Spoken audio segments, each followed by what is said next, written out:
Okay, so a friend has given us a whole bunch of figs, and we're going to start by cutting them all up.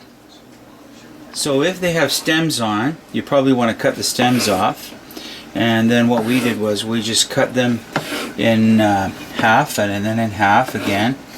And some people make it chunkier, some people make it smoother, or even take it out after it's done and put it in a food processor.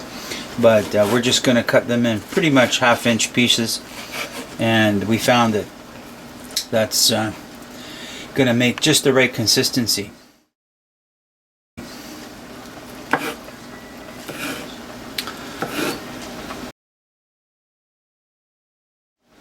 Okay, then we're going to put it over here. Basically you want 4 cups of fruit. In this case, we've actually, because we have so many figs, we've doubled the recipe, and we've put in just over 8 cups of figs.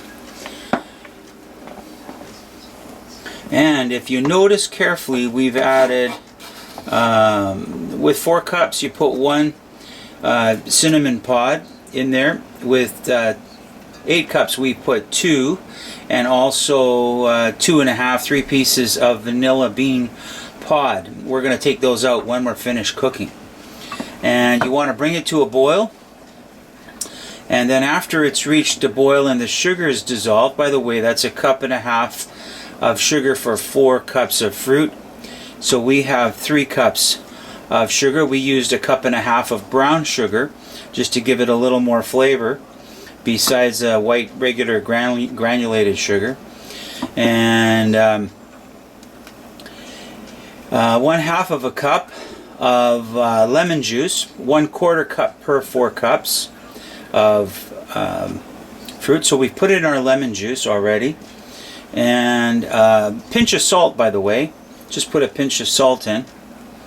Our sugar's pretty much dissolved, so I'm going to turn the heat down to halfway, and we'll just wait probably 30 to 60 minutes, depending on the consistency of jam that you would like.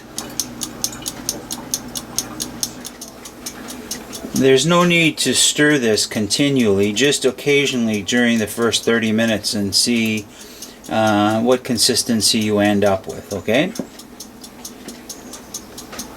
Again, we use the nice figure 8 just to get everything, especially the flavor of our vanilla pods, which are optional, and the cinnamon sticks, which are also optional. Some recipes do call for 2 cups of sugar. We just always cut back, and we use 1.5 cups per 4 cups of fruit mixture.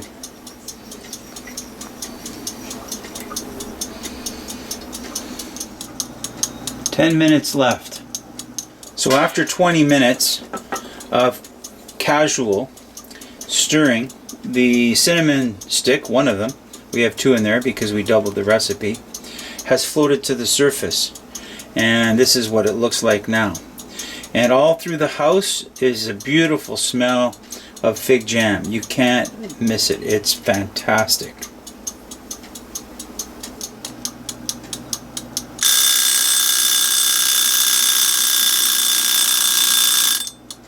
Okay, so that's 30 minutes.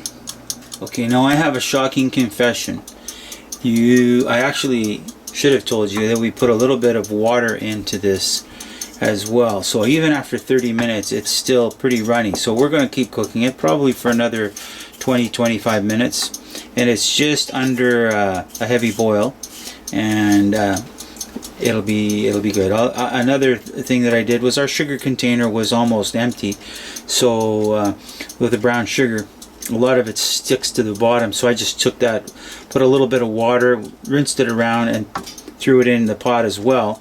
So yeah, it does have a bit more water, and that's why it's going to have to cook a little bit longer.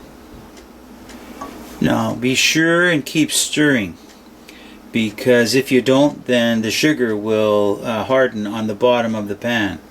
And in order to keep stirring, my wife and I continue to have stirring conversations. So there you go. Okay, so I just tasted it, and it's already tasting pretty good, and you can smell it throughout the house. The cinnamon is pretty strong. I don't want it to overpower the figs, so I'm going to take my cinnamon out. I'm going to leave the vanilla beans in, but the cinnamon sticks I'm going to take out. And again, that's about 35-40 minutes. Okay, 50 minutes has gone by, and we're starting to get a reduction, and it's getting a little thicker. I think we'll still leave it in for a little while longer, but again, it's just a gentle rolling boil. And we have over here our pot with the jars, and you want to put them in and just fill the water up to where it's about an inch over the top of the jars. And we usually sterilize those for about 10-11 minutes, and then we would come over and pop the lids and the seals in for 5 minutes before we actually start the process of putting the jam in the jar. You can try this to see if it's ready, and just put the plate in your fridge. You can run your finger through it after 10 minutes of being in the fridge. Then you know you're probably at the right consistency.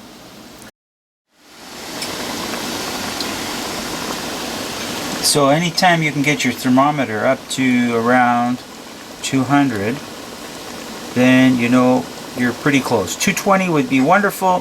220 is a goal, but if you can get it and keep it at around 200, you're in good shape. Several places I read that you can use a hand blender.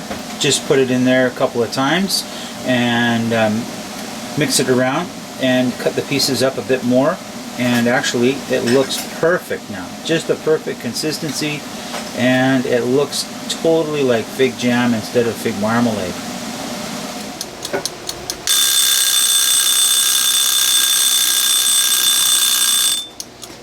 Okay, seals, lids, and bottles are now sterilized and ready to go. I'm going to fish them out. Make sure you've got some good strong tongs and grab them firmly and pull them out, and you can begin to fill them right away. Another interesting thing is put the seal on, and you put the lid on top, but not tight, only to guide the seal to the center of the jar. And then you wait for the jars to start popping. As they cool, the lid will no longer be convex but concave. It'll have sucked in, and then you can tighten up the lid on top of the seal. That's pretty important. For our next batch, we decided to add a little bit of ginger just to taste, and it's pretty good. Probably we put in about a teaspoon of ginger, and it was just enough to give it a ginger taste to the fig jam, so it should be really good. You can add other things too, but we've had ginger fig jam before and it's been excellent. When you're cooking this to thicken it, you will notice that the middle is often boiling. This is why I like to use a figure-8 stirring pattern. You laugh at me for that, I don't mind, but it actually moves the fruit away from the edges and into the middle, because otherwise the stuff in the middle gets cooked more than the stuff on the edges, in my opinion. But hey, that's just my opinion. It works for us. Thank you.